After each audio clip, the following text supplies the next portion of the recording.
তুমি রাশিয়া গিয়ে আমার কথা বলে দাও, এতে তোমার অনেক লাভ হবে আর আমার কাজটাও বিফল হবে না। তুমি আমার দায়িত্ব নিয়ে নিও এবং দুই দেশের হয়ে কাজ চালিয়ে যাও। কারণ হলো আমি আজ না হয় কাল ধরা পড়ে যাব। তারপর ডোমিনিকা রাশিয়ান এজেন্সির কাছে গিয়ে মার্বেলের সম্পর্কে সবকিছু বলে দেয় আর এখানে ডোমিনিকা ইউয়ানকে মার্বেল বানিয়ে দেয়। রাশিয়ার সরকার ইউএনের ঘর থেকে নেসের হাতের ছাপওয়ালা গ্লাসটি পেয়ে যায়, ফলে ইউয়ান পুরোপুরিভাবে ফেঁসে যায়। আসল কথাটি হলো ডোমিনিকা ইউএনকে ফাঁসানোর জন্যই নেসের হাতের ছাপওয়ালা গ্লাস বুড়া বেসে যাওয়ার আগে ইউএনের ঘরে রেখে গিয়েছিল।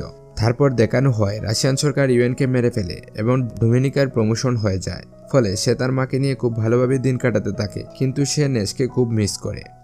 আর একদিন তার ফোনে অপরিচিত একটি নাম্বার থেকে কল আসে, আর সে যখন কলটি রিসিভ করে তখন উল্টো দিক থেকে কোনো কথা আসে না, বরং সে একটা পিয়ানোর আওয়াজ শুনতে পায়। তখন বুঝে যায় যে এটা নেস। আর এখানেই এই মুভিটির গল্প শেষ হয়ে যায়। এই কাহিনীটি আপনাদের কাছে কেমন লেগেছে আশা করি